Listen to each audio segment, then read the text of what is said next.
Limang construction worker ang ninakawan ng cellphone habang nagpapahinga sa barracks nila sa Quezon City. 3 sa mga cellphone ang nabawi sa naarestong suspect na aminado sa krimen. Balitang hatid ni James Agustin. Himas rehas ang 28 anyos sa lalaki na nagnakaw ng mga cellphone sa barangay Sauyo, Quezon City.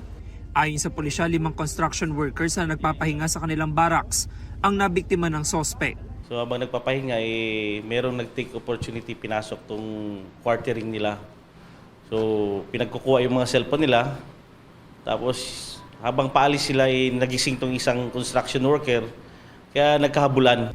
Bigo man mahabol na aresto sa follow-up operation ng suspect matapos mamukaan ng isang biktima. Hinahanap pa ang kasabwat niyang 24 anyos sa lalaki. Natangayan 5 cellphone na nagkakahalaga ng 99,000 pesos. 3 sa mga ito nabawi sa naarestong suspect.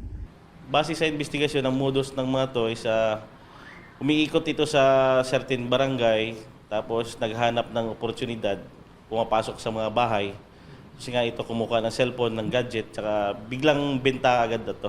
Hindi nagtatagal sa kanilang possession yung bagay na ninakaw nila. Dito sa isang cellphone, ng bentahan lang nila is ang yung isa 900 lang. Aminado ang suspect sa krimen.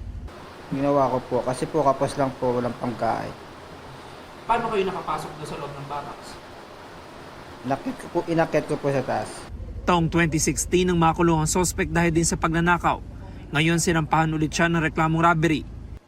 James Agustin, nagbabalita para sa GMA News.